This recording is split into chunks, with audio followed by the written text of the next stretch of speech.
ప్రసాద్ చెట్టు కింద మంచంపై కునుకు తీస్తూ ఉంటాడు. గురకపెట్టి నిద్రపోతున్న ప్రసాద్పై బిందెడు నీళ్లు పోస్తుంది శారద. టక్కున నిద్రలేచిన ప్రసాదు, ఓసేయ్, ఏమైంది నీకు? దయ్యమేమన్నా బట్టిందా ఏంటి? నిద్రపోతున్నాను గదే, అలా నీళ్లు పోస్తావేంటి? మధ్యాహ్నంగా వస్తుంది, ఇంకా మొద్దు నిద్రేంటి? ఎన్నిసార్లు చెప్పాలి మీకు? పదే పదే చెప్తున్నా వినిపించుకోరా? లేచి పనికొచ్చే పని చేద్దామని లేదా మీకు? నీ దుంపదేగా, మాడిపోయిన మొహం వేసుకుని పొద్దునే ఇలా చేస్తావేంటే? నిద్రలేచి ఏం వెలగబెట్టాలి నేను? ఏదో హాయిగా ఈ చెట్టు కింద నిద్రపోతుంటే లేపాలని నీకెట్టా అనిపిస్తుందే? మీరిలా తయారవ్వడానికి కారణం ఈ చెట్టే. ఇంటి దగ్గర ఈ చెట్టు ఉండటం వల్ల దీని కింద పడుకొని నిద్రపోవటం అలవాటు చేసుకున్నారు. ఇప్పుడు నిద్రపోవటం తప్ప ఇంకేం చెయ్యట్లేదు. ఇక చాలేవే, పొద్దున్నే నీ తెట్ల సుప్రభాతం ఎన్లాగా చేస్తున్నాను. లేచి ఇంట్లోకి తగలడండి అంటూ శారద కోపంగా ఇంట్లోకి వెళ్తుంది. శారద వెళ్ళిన తర్వాత ప్రసాద్ నిద్రలేచి ఇంట్లోకి వెళ్తాడు. వెళ్ళగానే తన కోడలు అనామిక, మావయ్య, ఇవాళ ఏం కూరొండమంటారు? బయట చూస్తేనేమో వర్షం వచ్చేలా ఉంది. ఆ వర్షంలో వేడివేడిగా చేపల కూర తింటే బాగుంటుందని అనిపిస్తుందమ్మా. అదే చెయ్యాలని లేదు, నువ్వే చేసినది వింటాను. ఇక అయ్యగారికి ఏమేం కావాలో అన్నీ సిద్ధం చేసి పెట్టమ్మా. సిద్ధం చేసి పెట్టు. తినడం తప్ప అయ్యగారికి ఇంకేం వచ్చు చెప్పు?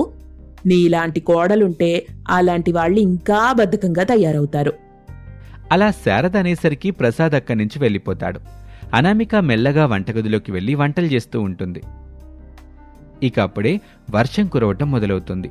ఉద్యోగానికి వెళ్లిన రమేష్ ఇంటికొస్తాడు. ఏంటండి అప్పుడే వచ్చేశారు? అనామిక, మనం వెంటనే అన్నీ సర్దుకోవాలి. ఇంట్లో వస్తువులన్నింటినీ సర్దిపెట్టు.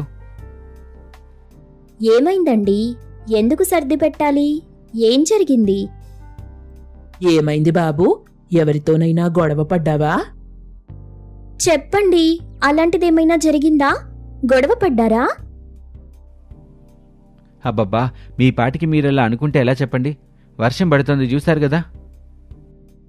అవును, అది మామూలు వర్షమే కదా, రేపటికి తగ్గిపోతుందిలేరా. కాదమ్మా, కాదు, అది తుఫానంట. భారీ వర్షాలు పడతాయంట. మా ఆఫీస్లో చెప్పారు. అందుకే మాకు సెలవులు కూడా ఇచ్చేశారు. ఇంట్లో వాళ్ళంతా జాగ్రత్తగా ఉండాలని ప్రభుత్వం కూడా ప్రకటన చేసింది. అందుకే అన్నీ సర్దుకొని ఎక్కడికైనా వెళ్దాం. ఈ వర్షం తగ్గిన తర్వాత మళ్ళీ ఇక్కడికే వచ్చేద్దాం అనామిక. ఇప్పటికిప్పుడు ఎక్కడికి వెళ్తాన్రా? వర్షానికి భయపడి ఇల్లొదిలి వెళ్ళిపోతామా చెప్పు? ఏవండి, మీరేదేదో ఆలోచించి బాధపడుతున్నారు. నా మాట వినండి, మీరు భయపడేటట్టు ఏం జరగదు. అయినా ఇప్పటికిప్పుడు ఎక్కడికని వెళ్తాన్రా? అనామిక వాళ్ళ ఇంటికి వెళ్దాం. ఈ వర్షాలు తగ్గిన తర్వాత మన ఇంటికి వచ్చేద్దాం. సరే, ముందైతే ఒకరోజు మన ఇంటి దగ్గరే ఉండి చూద్దాం. భారీ వర్షాలు పడినట్టయితే ఇక్కడ నుండి వెళ్దాంలే. అలా శారద తన కొడుకు రమేష్కి చెప్తుంది. ఇక అనామిక కూడా ఏమీ మాట్లాడకుండా అలా ఉండిపోతుంది. ఆ రోజంతా వర్షం కురవటం వల్ల ఇంట్లోకి వర్షపు నీరొచ్చేస్తుంది. ఆ నీటిని చూసి భయపడిపోతారు శారద, రమేష్. నేను చెప్పాను కదమ్మా, అప్పుడే వెళ్ళిపోదామని అన్నాను. నా మాట వింటే కదా మీరు. ఇప్పుడు చూడండి, ఇంట్లో కూడా వర్షపు నీరొచ్చేస్తుంది. సరే, అలా కంగారు పడిపోకురా. నా మాట విను, కాస్త ప్రశాంతంగా ఉండు. ఏం చేద్దామో ఆలోచిద్దాం. ఇంతకీ మీ నాన్నెక్కడా? చాలాసేపటి నుండి ఆయన కనిపించటం లేదే. మావయ్య చెట్టు దగ్గరే ఉంటారు, నేనెళ్ళి చూసేస్తానుండండి అంటూ అనామిక ఆ చెట్టు దగ్గరికి వెళ్లి చూస్తుంది. అక్కడికి వెళ్లి చూస్తే చెట్టు కింద భారీగా వర్షపు నీరొచ్చేసి ఉంటుంది. తన మామగారిని ఎంత వెతికినా అక్కడ కనిపించలేదు. ఇక అప్పుడే చెట్టుపై నుంచి మాటలు వినిపిస్తాయి. మావయ్య, మావయ్య, ఎక్కడికెళ్లారు మీరు? ఎక్కడున్నారు మావయ్య? అమ్మా అనామిక, నేనిక్కడున్నాను చూడు. ఇదిగో ఇక్కడ ఈ చెట్టు పైన కొమ్మలో ఉన్నాను తల్లి, కనిపించానా? ఎక్కడ మావయ్యా? ఇదిగోనమ్మా, ఈ చెట్టు కొమ్మపై పడుకున్నాను చూడు.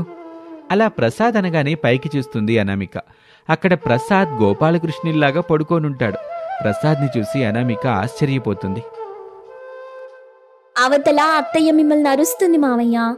మన ఇంట్లోకి వర్షపు నీళ్ళొచ్చేశాయి. మనం వెంటనే ఇంట్లో నుండి వెళ్ళిపోవాలని మా ఆయన అంటున్నారు. మీరు తొందరగా రండి.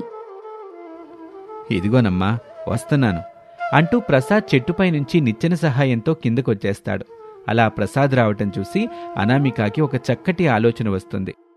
వెంటనే తన అత్తయ్య దగ్గరికి వెళ్తుంది. ఏంటమ్మా, ఈ మనిషి ఎక్కడున్నాడో చూసావా? తొందరగా రమ్మని చెప్పమ్మా, మనం తొందరగా ఇక్కడి నుండి వెళ్ళిపోవాలి. అత్తయ్య, మనం వెళ్లాల్సిన అవసరం లేదు. మనం ఇక్కడే ఉందాం. ఏంటనామిక, నీకేమైనా పిచ్చా? చూసావు కదా, ఇంట్లోకి నీళ్ళొచ్చేశాయి. కాసేపటి తర్వాత వరదలొచ్చేస్తాయి. ఆ తర్వాత మనం వరదల్లో కొట్టుకుపోవడం ఖాయం.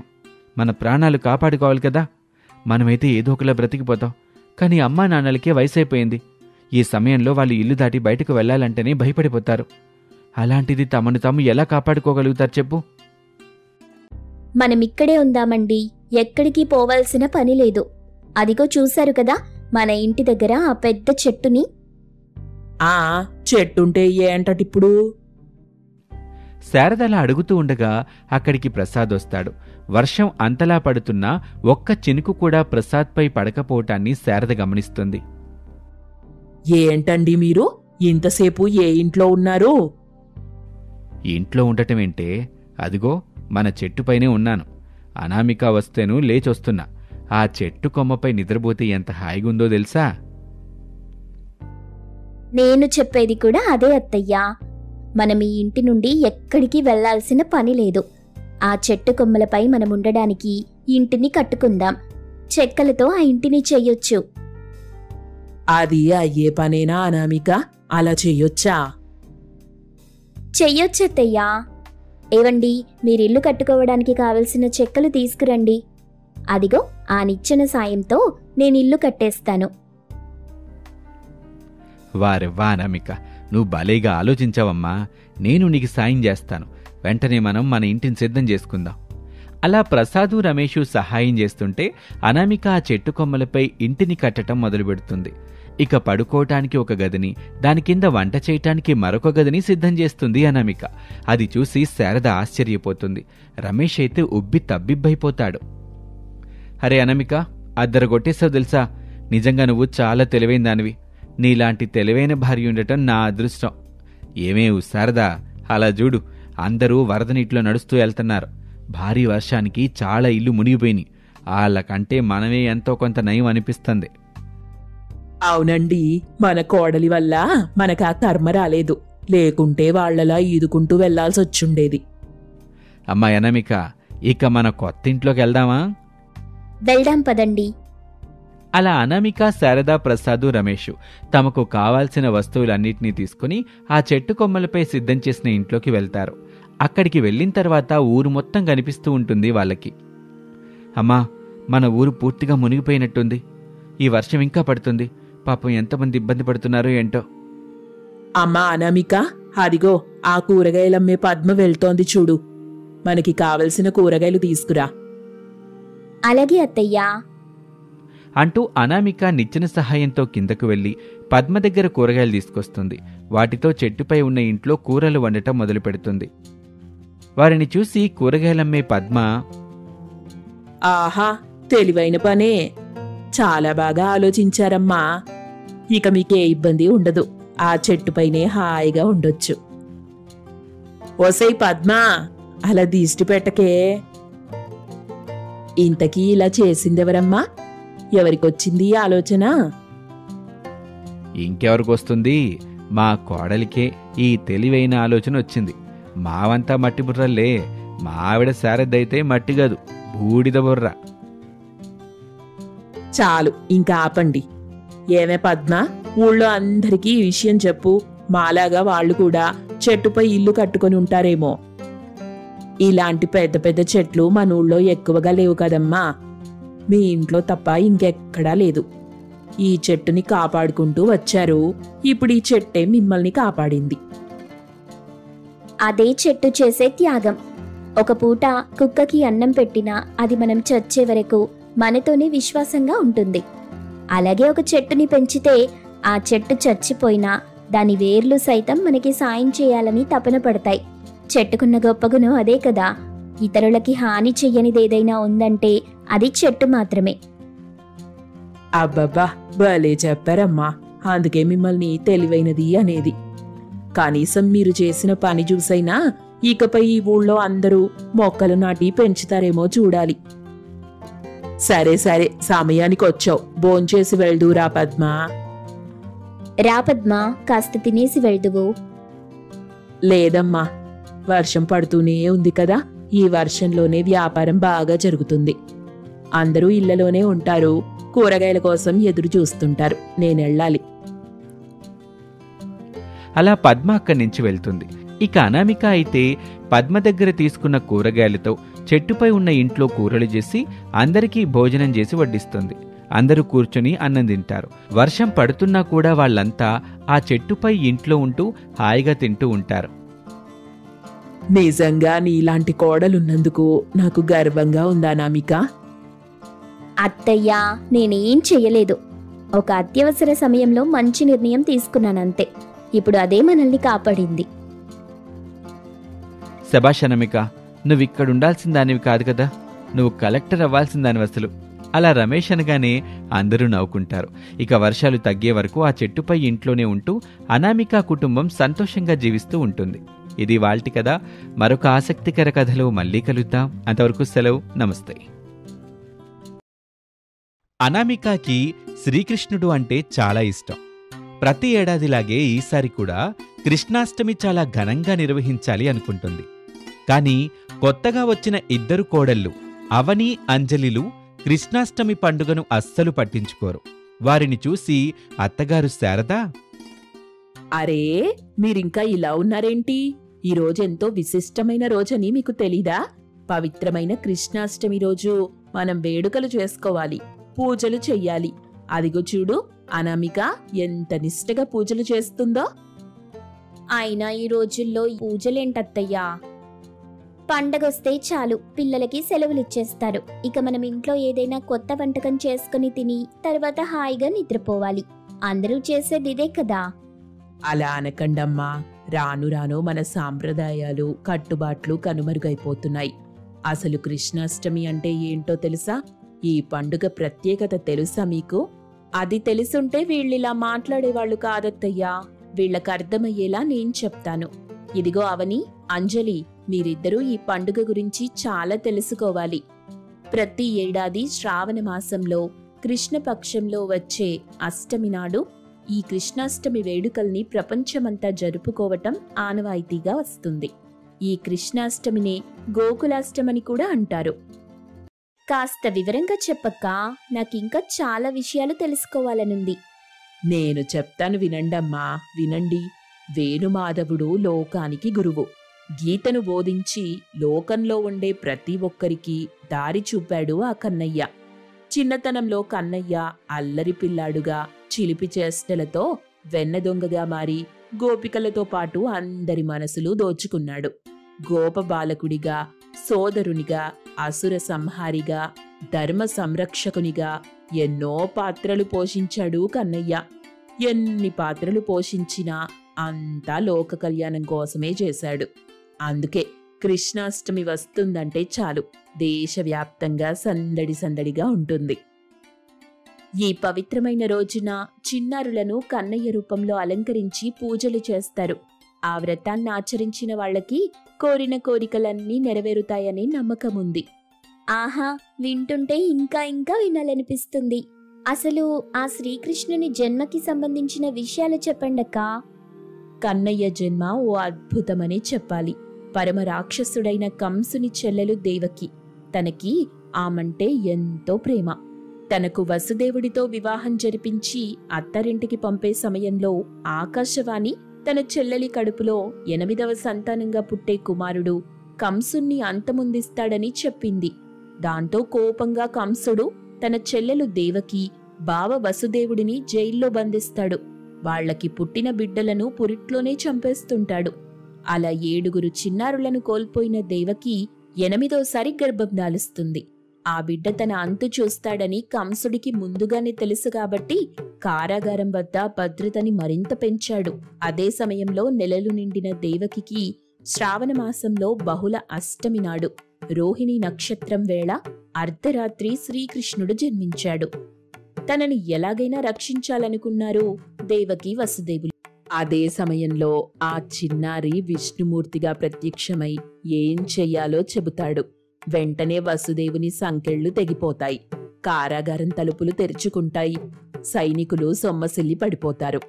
ఆ బాలకృష్ణుడిని వసుదేవుడు బుట్టలో నిద్రపుచ్చి రేపల్లెకు బయలుదేరాడు.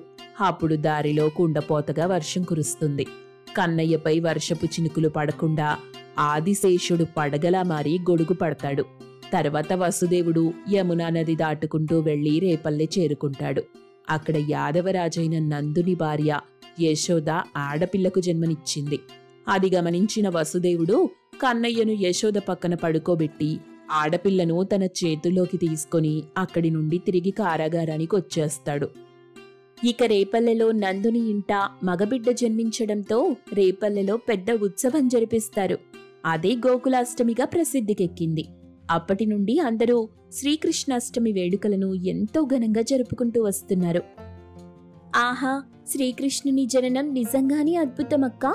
నువ్వు అత్తయ్య ఆ దేవుని గురించి చెప్తుంటే ఎంతో ఆనందంగా ఉంది. ఇంకా ఇంకా వినాలనుంది తెలుసా? అవునక్క, శ్రీకృష్ణాష్టమి రోజున ఏమేం పనులు చేస్తే మంచిది? కృష్ణాష్టమి రోజున కన్నయ్యకెంతో ఇష్టమైన వెన్న, పంచదార నైవేద్యంగా సమర్పించాలి. ఆ నైవేద్యాన్ని ఏడాదిలోపు పిల్లలకు తినిపించాలి. అలాగే అందంగా అలంకరించబడిన ఊయల తెచ్చి శ్రీకృష్ణుడి విగ్రహంతో తూకం వెయ్యాలి. శ్రీకృష్ణాష్టమి రోజున తులసి దళాన్ని తప్పనిసరిగా సమర్పించాలి. ఎందుకంటే తులసి శ్రీకృష్ణుడికి ఎంతో ఇష్టమైనది. ఈ పండుగ వేళ తులసి దళాన్ని సమర్పించటం వల్ల కన్నయ్య అనుగ్రహం సులభంగా దొరుకుతుందని చాలామంది నమ్ముతారు. అమ్మాయి అనామిక, ఇంకో ముఖ్యమైన విషయముంది. అదేంటంటే శ్రీకృష్ణాష్టమి రోజున ధార్మిక స్థలానికి వెళ్లి మీకు తోచిన మేరకు పండ్లు, ధాన్యాలు, బట్టలను దానం చెయ్యాలి. అలా చేయటం వల్ల ఆయురారోగ్యాలు లభిస్తాయని అందరూ నమ్ముతారు. అత్తయ్య, మరి పండుగ రోజున చెయ్యకూడని పనులేమైనా ఉన్నాయా? ఉన్నాయమ్మా, ఉన్నాయి. మంచి ప్రశ్న అడిగావు. ఆ గోపాలకుడికి ఆవులు దూడలు అంటే ఎంతో ప్రేమ. ఆయన తన చిన్నతనంలో ఆవులు దూడలతోనే ఎక్కువ సమయం గడిపేవాడు. ఆవుల్ని పూజించే వ్యక్తికి తప్పకుండా కృష్ణుడి ఆశీస్సులుంటాయని అందరూ నమ్ముతారు. ఒకవేళ జన్మాష్టమి రోజున ఆవులను అగౌరవపరిస్తే కన్నయ్యకు ఆగ్రహం కలిగించినట్టు అవుతుంది. కృష్ణాష్టమి రోజున ఏదో ఒక గోశాలకు విరాళమివ్వటం గాని, గాయపడిన ఆవుకు ఆహారం అందించడం గాని చేస్తే మంచిదని ఆధ్యాత్మికవేత్తలు చెప్తుంటారు. విన్నారు కదా, ఇక వెళ్ళండి. వెళ్ళి స్నానాలు పూర్తి చేసి రండి. మనం ఒక్కొక్కరం ఒక్కో పని చేద్దాం. అక్క, నన్నేం చేయమంటావు? అనామిక అక్క, నేనైతే ప్రసాదాలు బాగా చేస్తాను. ముందైతే మీరెళ్ళి స్నానాలు పూర్తి చేసి రండి, తర్వాత అన్నీ మాట్లాడుకుందాం. అలా శారద చెప్పటంతో అవని, అంజలి తమ తమ గదుల్లోకి వెళ్తారు. కొంత సమయం తర్వాత ఇద్దరూ అందంగా తయారయ్యి అక్కడికి వస్తారు. వారిని చూసిన శారద, ఆహా, అద్భుతంగా ఉన్నారు. మీకు నా అదిష్టే తగిలేలా ఉంది. చూడండత్తయ్యా, ఈరోజు మనం మన ఇంట్లోనే అన్నదానం చేద్దాం. అందరూ మన ఇంటికొచ్చి భోజనం తింటే మన కుటుంబానికి చాలా మంచిది. అంతకంటే ముందుగా శ్రీకృష్ణుని ప్రతిమకు మనం పూజలు చెయ్యాలి. అక్క, పూజకి కావలసిన పూలన్నింటినీ నేను సిద్ధం చేస్తాను. నేను ప్రసాదాల సంగతి చూస్తాను. అలాగే, మీ ఇష్టం. కానీ త్వరగా చెయ్యాలి, ఎందుకంటే మనం అన్నదానం చేయాలి కదా. అబ్బబ్బా, మీ ముగ్గురిని చూస్తుంటే నాకెంత ముచ్చటేస్తుందో. లక్షణంగా ఉన్నారు. అక్కడక్కడ తోడికోడళ్ళు తిట్టుకుంటూ గొడవలు పడుతూ ఉంటారు. కానీ మీరలా కాదు, బుద్ధిగా నా మాట వింటూ నేను చెప్పేది చేస్తున్నారు. ఇక నా పెద్ద కోడలు అనామిక గురించి ప్రత్యేకంగా చెప్పాల్సిన పని లేదు. అత్తయ్యా, మీరు మరీ అలా పొగడకండి. ఏ ఇంట్లో అయినా ఆడపిల్ల సంతోషంగా ఉందంటే దానికి కారణం ఇద్దరే అవుతారు. పుట్టింట్లో అయితే అమ్మ, మెట్టినింట్లో అయితే అత్త. మీరిక్కడ మమ్మల్ని బాగా చూసుకుంటున్నారు కాబట్టి మేమిలా చేయగలుగుతున్నాం. సంతోషం తల్లి, ఇక పూజ ప్రారంభిద్దాం. అలా శారద తన ముగ్గురు కోడళ్లతో కలిసి శ్రీకృష్ణాష్టమి రోజున ఆ శ్రీకృష్ణుని ప్రతిమకు పూజలు చేయటం ప్రారంభిస్తారు. స్వామికి ఎంతో ఇష్టమైన తులసీ దళాలను సమర్పిస్తారు. ప్రసాదాలని స్వామి ప్రతిమ ముందు ఉంచుతారు. ఇక అనామిక పూజలు చేయటం మొదలు పెడుతుంది. పాటలు పాడుతూ భజనలు చేస్తూ పూజను ముగిస్తారు ముగ్గురు కోడళ్ళు. ఆ పూజలు చూడ్డానికి చుట్టుపక్కల వారు కూడా అక్కడికి చేరుకొని అనామిక, అవని, అంజలి చేస్తున్న పూజలు చేయటాన్ని గమనిస్తూ ఉంటారు. ఊయలలో కృష్ణుడి ప్రతిమను ఉంచి కన్నుల పండుగగా కృష్ణాష్టమి వేడుకల్ని చేస్తూ ఉంటారు. అమ్మా అనామిక, అలా చూడు, పక్కింటి పిల్లలు ఎంత అందంగా వస్తున్నారో. సాక్షాత్తు ఆ చిన్ని కృష్ణుడు వస్తున్నట్టుగానే ఉంది. అవునత్తయ్యా, ఎంత ముద్దుగా ఉన్నారో. మన ఇంట్లోకి కూడా త్వరలో అలాంటి బుజ్జి కృష్ణుడు, గోపికలు వస్తారు చూడండి అత్తయ్యా. నేను అదే కోరుకుంటున్నానమ్మా. మీ కడుపులో కాయ కాయాలి. మనవడు మనవరాళ్లతో నేను సంతోషంగా ఆడుకోవాలి. అలా శారద, అనామిక, అవని, అంజలిలు అక్కడికి వచ్చిన చిన్నారుల్ని చూసి మురిసిపోతారు. కృష్ణుడు, గోపికల వేషధారణలతో అందంగా అలంకరించి ఉన్న ఆ పిల్లలు చాలా ముద్దుగా ఉంటారు. వారిని శారద ముద్దాడుతుంది. ఉట్టి కొట్టే కార్యక్రమం చెయ్యాలి అనామిక. ఈ ఘట్టం పూర్తయిన తరువాత అందరం సహపంక్తి భోజనాలు చేద్దాం. అమ్మా అంజలి, ఆ భోజనాల సంగతి చూడు వెళ్ళి. అలాగే అత్తయ్యా. అలా అందరూ ఉట్టికొట్టే కార్యక్రమాన్ని ప్రారంభిస్తారు. శారద ఉట్టిని లాగుతుంటే అనామిక ఆ ఉట్టిని కొట్టటానికి చూస్తుంది. అంజలి, అవనిలు అనామికపై నీళ్లు చల్లుతూ ఉంటారు. అలా సరదా సరదాగా అందరూ ఉట్టికొట్టే కార్యక్రమాన్ని చేస్తారు. అక్క, ఇది భలే ఉంది. ఈ పండుగని ఇలా అద్భుతంగా చేస్తారని నేను ఊహించలేదు. ఇకపై ప్రతి ఏటా మనందరం దీన్ని ఖచ్చితంగా జరుపుకుందాం. అలాగే జరుపుకుందాం. అవతల భోజనాలు కూడా పూర్తయ్యాయి. ఇక అందరం కూర్చుని భోంచేద్దాం. దీన్నే సహపంక్తి భోజనం అంటారమ్మా. మనం తినటమే కాదు, మనతో పాటు మన చుట్టుపక్కల వాళ్ళని కూడా కలుపుకొని తినాలి. అమ్మా అనామిక, అన్నీ సిద్ధంగా ఉన్నాయి కదా, ఇక భోంచేద్దాం. అబ్బబ్బా, ఇలా ఒక్కసారైనా అందరం కలిసి భోజనం చేస్తుంటే ఎంత బాగుంటుందో. నాకైతే ఇలా చేయటం పిచ్చి పిచ్చిగా నచ్చేసింది. మన హిందూ ఆచారాలు, కట్టుబాట్లు అన్నీ ఇలాగే ఉంటాయమ్మా. ప్రతి పనిలోనూ ఒక పరమార్థం ఉంటుంది. కానీ ఈ రోజుల్లో చాలా మంది వాటిని పాటించటం లేదు. కేవలం పండుగ రోజు మాత్రమే ఏదో గుడికెళ్ళాలి అన్నట్టుగా గుడికెళ్ళి ఆ దేవుడి ముందు ఓ నమస్కారం పడేస్తున్నారంతే. మన హిందూ ధర్మశాస్త్రం చాలా గొప్పది. పూజలు చేయటం వల్ల అందరికీ అన్నీ కలిసొస్తాయి. ఏ పని చేసినా ఆటంకం కలగదు. అలాగే పూజలు చేసిన ఇంట ప్రశాంతత నెలకొంటుంది. ఇంతటి గొప్ప పండుగ గురించి మీరు చెప్పినట్టుగా ఎవరూ చెప్పలేదు. చిన్నప్పుడు ఈ పండుగను బాగా చేసుకునేవాళ్లం. కానీ తరువాత ఈ పండుగ గురించి అంతగా పట్టించుకోలేదు. ఇకపై అలా కాదు. మన కుటుంబం మొత్తం ప్రతి పండుగను వేడుకగా జరుపుకుందాం. అత్తయ్య, ఇక భోజనం చేయడంతో ఈ పండుగ పూర్తవుతుందా? ఇంతటితో ఈ పండుగ పూర్తయినట్టు కాదమ్మా. మనమందరం సాయంత్రం గుడికెళ్ళాలి. వెళ్ళి ఆ గుడి ప్రాంగణంలో కాసేపు ఉంటే చాలా మంచిది. అలా ఊరి జనాలకు ముందు భోజనం వడ్డించి ఆ తర్వాత వారు కూడా కూర్చుని తింటారు. అలా భోజనం చేయటం చూసి అంజలి చాలా సంతోషిస్తుంది. ఇలా ఆ రోజు సాయంత్రం అందరూ కలిసి గుడికి వెళ్తారు. ఆ శ్రీకృష్ణుణ్ణి దర్శించుకుని గుడి ప్రాంగణంలో కొంత సమయం గడుపుతారు. అలా ముగ్గురు కోడళ్ళు శ్రీకృష్ణాష్టమి వేడుకలని ఘనంగా నిర్వహిస్తారు. ఆనందంగా ఉంటారు. వారిని చూసి అత్తగారు శారద చాలా సంతోషిస్తుంది. ఇది వాల్టి కథ. మరొక ఆసక్తికర కథలో మళ్ళీ కలుద్దాం. అంతవరకు సెలవు. నమస్తే.